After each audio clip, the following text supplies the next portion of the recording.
后来有这个中秋节烘肉，真侪乡亲会先准备这个食材。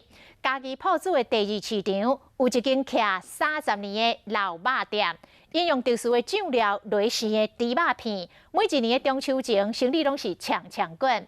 另外，台南关庙有一间爱排队的俗巷，同款是做袂赴卖。这个中秋前订单是满，有袂少人客一透早就来店内等要买。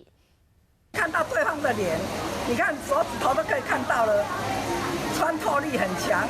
那一片已经腌好的肉片，落鼎落去煎，烘广告，而且非常嫩，非常好吃。好在油内肉有浸过这个酱料，中秋节要到啊，老顾客拢会来吃交关，等于做烘卖食材。长期性的拢会来买啊。伫嘉义县铺子第二市场的这间已经有30档历史的老字号啊，头家娘讲，伊所腌的肉咧冷冻了后，搁较入味，要烘的时阵退冰，这肉质又完真嫩。然后我就是慢慢研发十几种配方。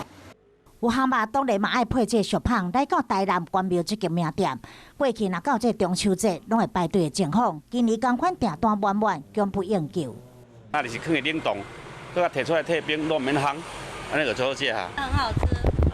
对啊，所以特地跑来买的。牛奶旁边特别高的俗香，一个人是限买5条。虽然价钱比一般的俗香较贵，不过也是袂少人甘愿一透早就来店内等。南部人过中秋一定拢会食俗香到肉片，嘛无怪店家非常无用。